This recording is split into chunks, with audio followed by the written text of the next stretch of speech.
الحمد للہ وکفی وسلام علی عبادہ الذین اصطفی اما بعد۔ ناظرین کرام، آپ حضرات کے سامنے ذی الحجہ کے دو مخصوص عبادات کی طرف توجہ دلانے کے لیے آیا ہوں۔ پہلی عبادت یوم عرفہ کا روزہ ہے۔ اللہ تبارک و تعالیٰ کے محبوب نبی محمد عربی صلی اللہ علیہ وسلم نے فرمایا کہ جو شخص یوم عرفہ کا روزہ رکھتا ہے، اللہ تبارک و تعالیٰ اس روزہ کی بدولت اس کے پچھلے ایک سال کے گناہوں کو اور اگلے ایک سال کے گناہوں کو اللہ معاف فرما دیتے ہیں۔ حدیث کے الفاظ یوں ہیں ان یکفر السنۃ التي قبلہ وبعدہ۔ اس لیے امت مسلمہ کے ہر فرد کو اس حدیث کے مطابق یوم عرفہ کے روزے کا اہتمام کرنا چاہیے اور اس برکت کو حاصل کرنی چاہیے۔ دوسری عبادت اللہ تبارک و تعالی نے امت مسلمہ کو اور عطا فرمائی، جس کو تکبیر تشریق کہا جاتا ہے۔ تکبیر تشریق کو اگر کہا جائے تو اپنی زبان میں یہ کہا جا سکتا ہے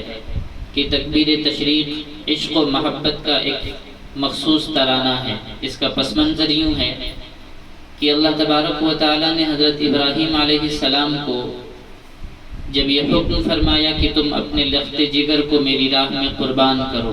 اور حضرت ابراہیم علیہ السلام نے اپنے لخت جگر حضرت اسماعیل علیہ السلام کو قربان کرنے کے لیے قربان گاہ تک لے گئے، اور اس کے بعد قرآن کی ہدایت کے مطابق فلما اسلم وتلہ للجبین کہ حضرت ابراہیم نے اپنے بیٹے اسماعیل کو الٹا لٹا دیا اور اپنے ہاتھ پر چھری تیز کر کے چلانے کے لیے تیار ہو گئے، تو ایسے موقع پر آسمان کے فرشتے کانپ اٹھے، زمین کانپنے لگی، اور اللہ تبارک و تعالیٰ کی طرف سے حضرت جبرائیل علیہ السلام کو جب حضرت ابراہیم کے پاس بھیجا گیا تو حضرت جبرائیل علیہ السلام یہ کہتے ہوئے تشریف لائے اللہ اکبر کہ اللہ کی ذات سب سے بڑی ذات ہے۔ آج دنیا میں یہ کیا ہو رہا ہے کہ ایک باپ اپنے بیٹے کی گردن پر چھری چلا رہا۔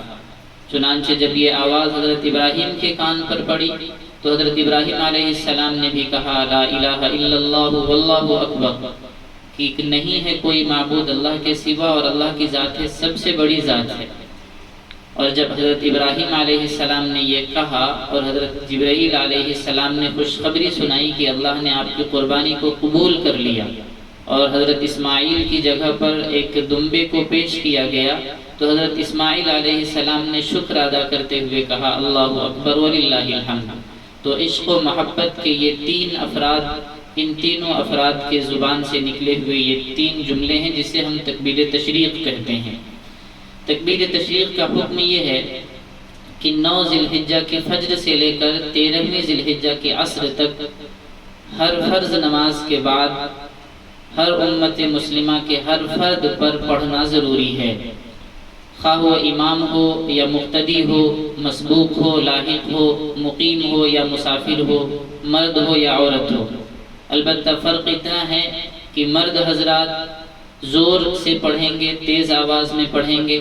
اور عورتیں آہستہ آواز سے پڑھیں گی کیونکہ ان کی آواز بھی پردہ شمار ہوتی ہے۔